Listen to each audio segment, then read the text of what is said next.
नमस्कार दर्शक बंधु आपणकर प्रिय ओडिशा न्यूज 27 चैनल माध्यम प्रकाशित बड़ खबर निश्चित भाव में संपूर्ण देखु।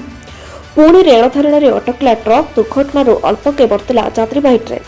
एभली घटना बारंबार देखा मिलूँ रायगढ़ ब्लॉक पितामहल रेल फाटक गतकाली रात 10टा बेले रेल धारणा उपर एक ट्रक अटकी जाइथिला।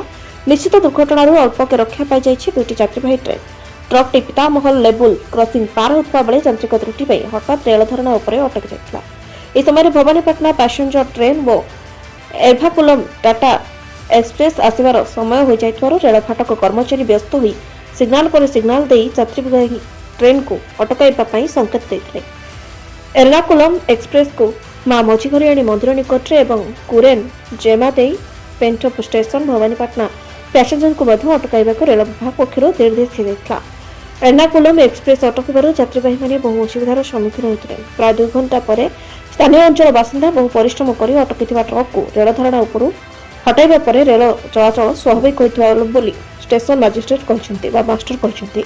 रायगढ़ स्वतंत्र प्रतिनिधि अक्षय कुमार पिड़सिका रिपोर्ट ओडिशा न्यूज 27।